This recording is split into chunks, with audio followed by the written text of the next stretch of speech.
Very good morning all of you. आज फिर से हम पढ़ने जा रहे हैं विलोम शब्द पे। लेक्चर सेकंड है ये आपके लिए, और क्योंकि इम्पॉर्टेंट है कुछ चीज़ों को हम खुद डिस्कस करेंगे, और एक आपकी हैबिट भी होनी चाहिए कि आप इसकी डेली प्रैक्टिस रखें कि आप नई नई चीज़ें पढ़ें। पिछली बार हमने पढ़ा अपने फर्स्ट लेक्चर में कि हमें एक वर्ड दिया गया है और उसके 4 ऑप्शंस दिए हैं, कौन सा राइट इसमें विलोम शब्द हो सकता है। क्वेश्चन को प्रेजेंट करने का तरीका कोई भी अलग हो सकता है, जैसे कि ऐसा भी होता है कि पूरा एक सेंटेंस दे दिया जाता है आपको एग्ज़ाम में, और उसमें हाईलाइटेड वर्ड वो होता है जिसका कि आपको नीचे दिए गए ऑप्शंस में से अपोजिट वर्ड ढूंढना होता है।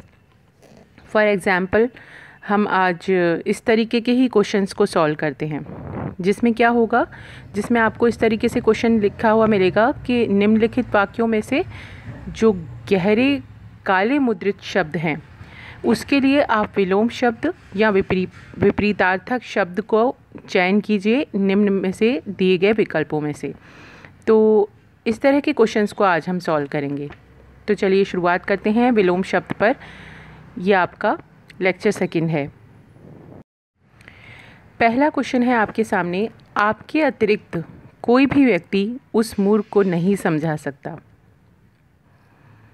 ऑप्शंस हैं, पहला है प्राज्ञ, दूसरा है विलक्षण, तीसरा है विशिष्ट और चौथा है साहसी।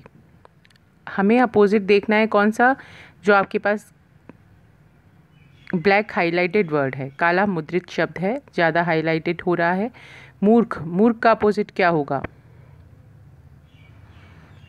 आप कुछ सेकंड्स का समय लीजिए, जितना कि आप एग्ज़ाम में लेते हैं, फिर इसके आंसर की तरफ चलते हैं हम।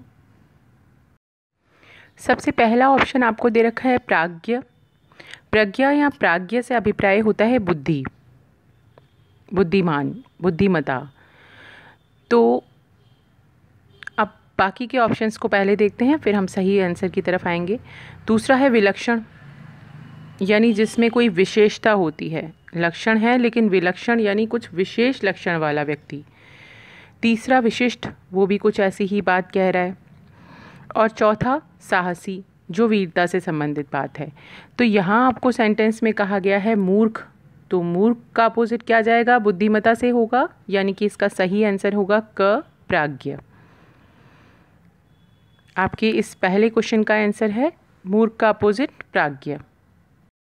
कभी कभी एग्ज़ाम में हमारे सामने बहुत इजी भी आ जाते हैं, कभी तो हम सोचते हैं बहुत हार्ड की तैयारी करके जाते हैं, सवाल बहुत कई बार इजी आ जाता है। जैसे अभी हमारे सामने है क्वेश्चन, मेरे गुरु मृदुभाषी हैं।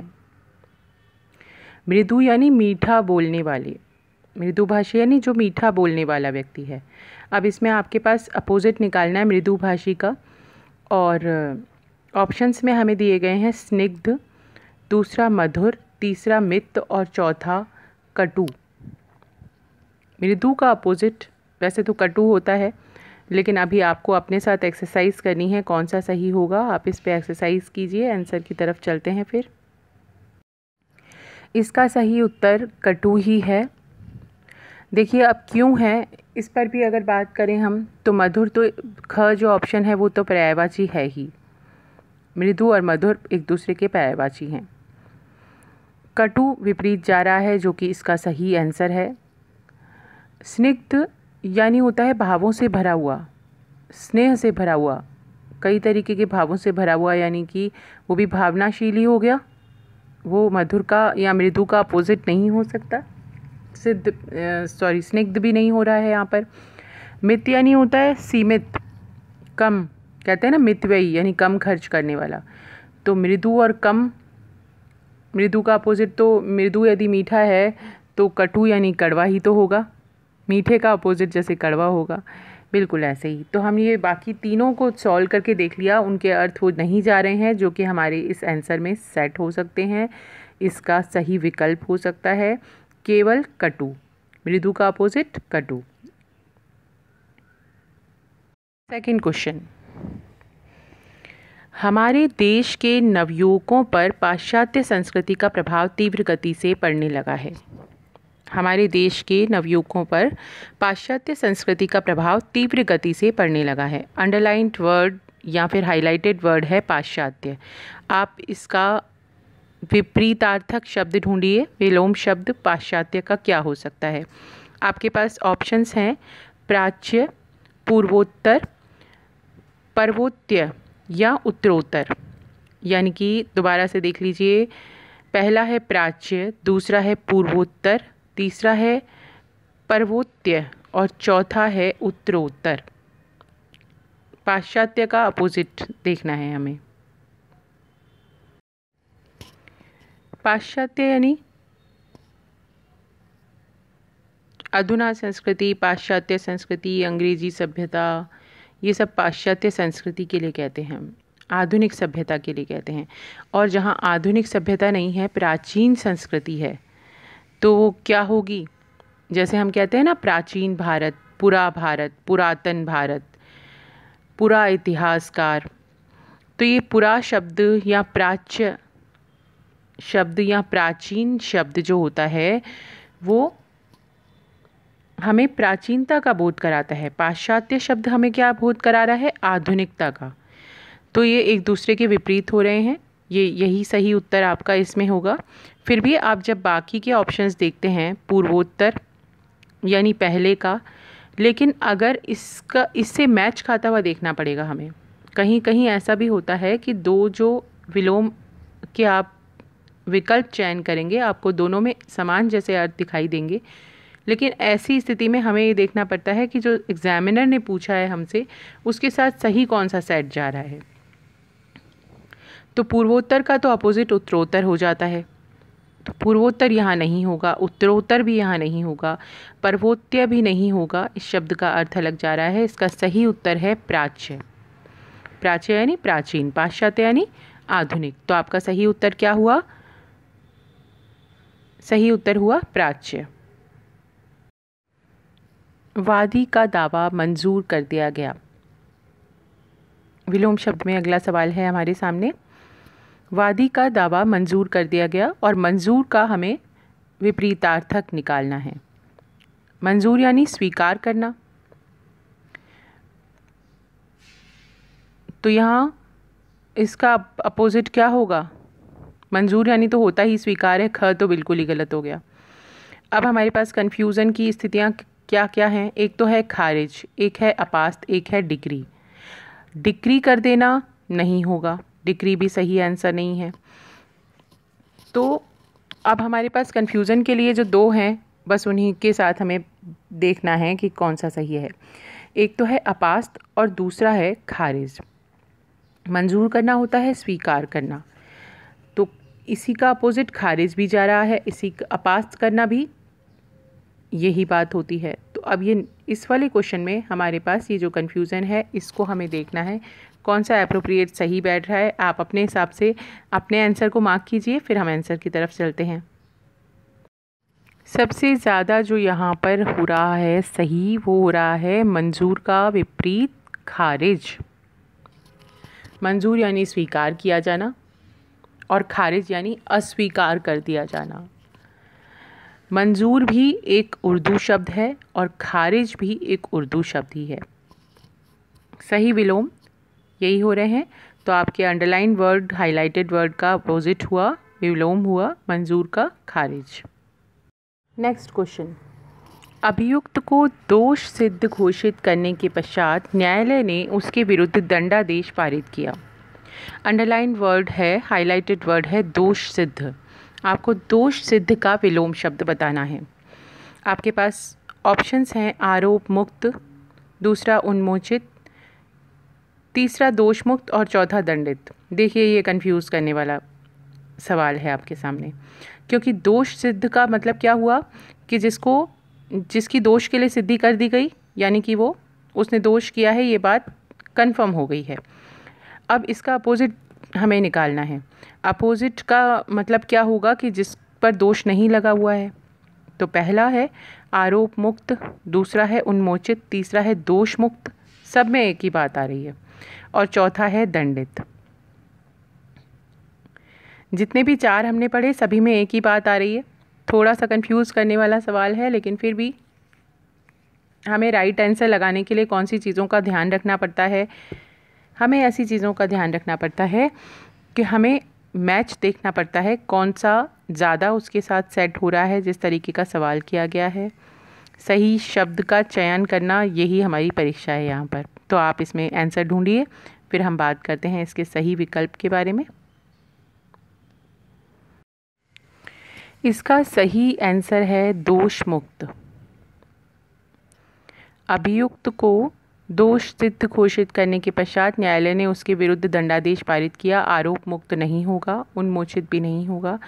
दोष सिद्ध और दोष मुक्त, ये सही एप्रोप्रिएट अपोजिट वर्ड्स विलोम शब्द जा रहे हैं। इसका सही उत्तर है दोष मुक्त। नेक्स्ट क्वेश्चन आपके सामने है। अभियुक्त को न्यायिक मजिस्ट्रेट ने आज आरोपित कर दिया है। आरोपित का अपोजिट विलोम शब्द हमें देखना है। ऑप्शंस हैं आपके सामने, उन्मोचित, दूसरा दोषमुक्त, तीसरा दंडित और चौथा प्रताड़ित।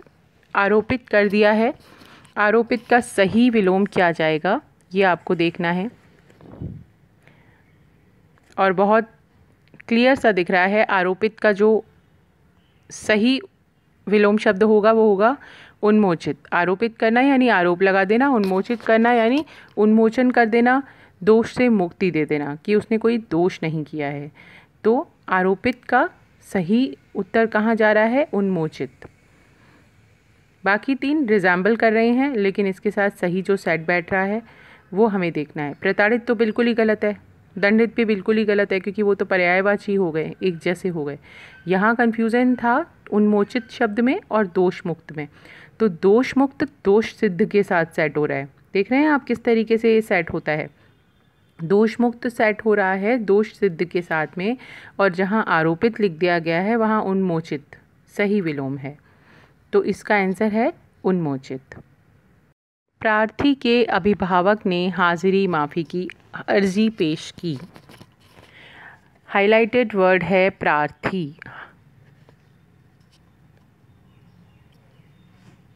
प्रार्थी,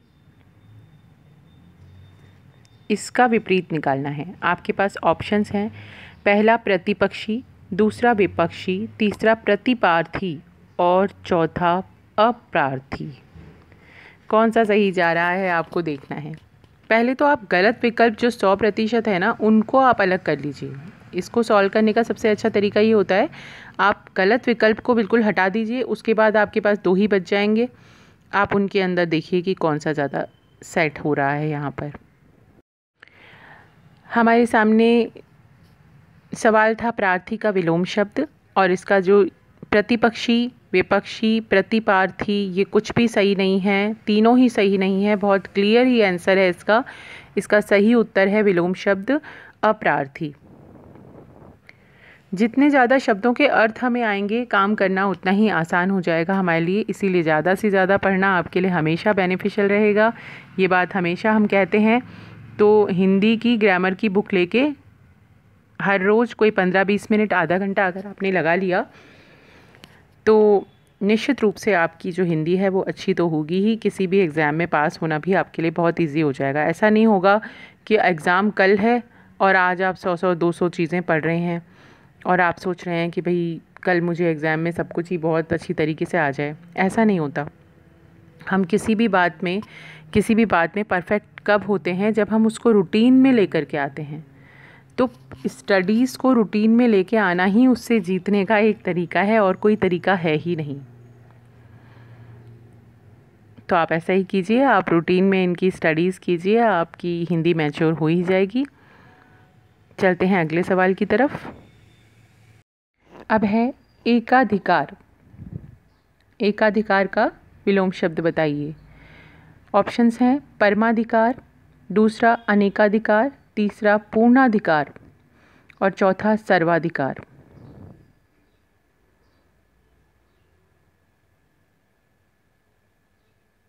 अब एकाधिकार को पहले समझिए। सारे शब्द जो भी आपके सामने सवाल दिया जाएगा, एग्जामिनर जब पेपर आपका सेट करते हैं तो ख़ास बात क्या देखते हैं कि जहाँ कन्फ्यूज़न ज़्यादा से ज़्यादा है वही क्वेश्चन ज़्यादा से ज़्यादा इम्पॉर्टेंट है। जहाँ शब्द सारे सिमिलर लगते हों, जहाँ आंसर निकालना आपके लिए बहुत डिफ़िकल्ट हो जाता हो। जैसे उत्थान और पतन बहुत ही आसान है, किसी भी लेवल पर स्टूडेंट बिना बहुत ज़्यादा दिमाग पे जोर लगाए उसको कर सकता है। लेकिन जहाँ कन्फ्यूज़न क्रिएट करने वाले क्वेश्चंस होते हैं वहीं आपको समस्या आती है। तो एकाधिकार, किसी वस्तु पर हमारा केवल एकाधिकार है, यानी केवल मेरा ही अधिकार है, किसी और का नहीं है। अब इसका विलोम बताना है आपको। परमाधिकार, अनेकाधिकार, पूर्णाधिकार या सर्वाधिकार। इसका सही आंसर होगा बहुसंख्यक। अल्प का अपोजिट बहु, अल्प यानी कम, बहु यानी ज़्यादा। अति यहाँ पर सेट नहीं हो रहा है। हम जब अति संख्यक वर्ड ही गलत है, बहुसंख्यक शब्द सही है। तो यहाँ पर सही शब्द ऑप्शन क्या आएगा? ग। ख और घ तो पहले ही हट गए थे। क वाला ऑप्शन सही नहीं है, शब्द ही सही नहीं है। और ग वाला ऑप्शन हमारा सही उत्तर है बहुसंख्यक। अल्पसंख्यक का विपरीत बहुसंख्यक। अब बहुत इंटरेस्टिंग सवाल हमारे सामने। सेवानिवृत्ति के पश्चात सभी सरकारी कर्मचारियों को वरिष्ठ नागरिकों की श्रेणी में रखा जाता है। ठीक है, सरकारी कर्मचारियों को सेवानिवृत्ति के बाद में क्या मान लिया जाता है कि भाई ये वरिष्ठ नागरिक हो गए, रिटायरमेंट हो गया। अब ये जो वरिष्ठ है इसका अपोजिट निकालना है हमें, वरिष्ठ का विपरीत। वरिष्ठ यानी बड़ी उम्र वाला। अब इसका अपोजिट क्या होगा? अनिष्ट तो होता ही अनिष्ट वाला ऑप्शन दे रखा है आपको। अनिष्ट तो बिल्कुल ही गलत है। अनिष्ट यानी तो कुछ गलत हो जाना। विशिष्ट यानी कुछ विशेष होना। गरिष्ठ यानी जो खाने में भारी होता है। तो यहाँ उत्तर बिल्कुल साफ है, कनिष्ठ यानी छोटा। आंसर को हमने यहीं बता दिया डिस्कस करते करते। आपको समय ही नहीं दिया कि आप इसको सोचें। लेकिन सवाल में अगर हम सही उत्तर पे आना चाहते हैं एग्ज़ाम में तो आप जल्दीबाजी नहीं करें। ये छोटी सी जो तरीका जिसको हम यहाँ पर अपना रहे हैं उस छोटे से तरीके को आप भी अपनाएं। हर एक ऑप्शन जो आपके पास आ रहा है उसके अर्थ की तरफ चले जाइए आप, तो गलती होने की संभावना बहुत कम रह जाएगी। इसको दोबारा से देखते हैं हम। गरिष्ठ यानी किस चीज़ को कहते हैं? गरिष्ठ गरिष्ठ होता है जब खाना कोई भारी होता है, आपने भारी भरकम कुछ खाना खा लिया। विशिष्ट होता है जो कोई विशेष चीज़ होती है। अनिष्ट होता है कोई अनिष्ट हो जाना, यानी कोई बुरी घटना के बारे में अनिष्ट शब्द यूज़ में लेते हैं। कनिष्ठ यानी होता है छोटा। तो यहाँ पर वरिष्ठ यानी बड़ा, तो कनिष्ठ यानी छोटा। सही आंसर हो गया बिना किसी गलती की संभावना के। और अगर आप इस तरह से अर्थ निकाल के नहीं करते हैं, खुद को 2-1 मिनट नहीं देते हैं एग्ज़ाम में अकॉर्डिंग टू द टाइम, यदि आप नहीं देते हैं तो फिर गलती मतलब सही करते करते आप गलत कर लेते हैं। वो एक ऐसी परिस्थिति होती है जब आपको घर आने के बाद ये पता होता है अरे मुझे तो इसका आंसर आता था, ये तो मेरे से गलत हो गया। तो ये तो बहुत बड़ा आपकी लाइफ में बहुत बड़ा ड्रास्टिक चेंज आ जाता है, क्योंकि एक ही एक नंबर की यहाँ तो फाइट है आपके लिए। एक ही नंबर से या तो आप बन सकते हैं या तो आप बनने से रह जाते हैं। इतनी बड़ी बात होती है। तो फिर इसको थोड़ा सा समय देके करें सॉल्व, जिससे कि ये नहीं हो कि आप एग्ज़ाम में कुछ जल्दी जल्दी में कर रहे हैं। ऐसा नहीं होना चाहिए। सही उत्तर हुआ वरिष्ठ का कनिष्ठ।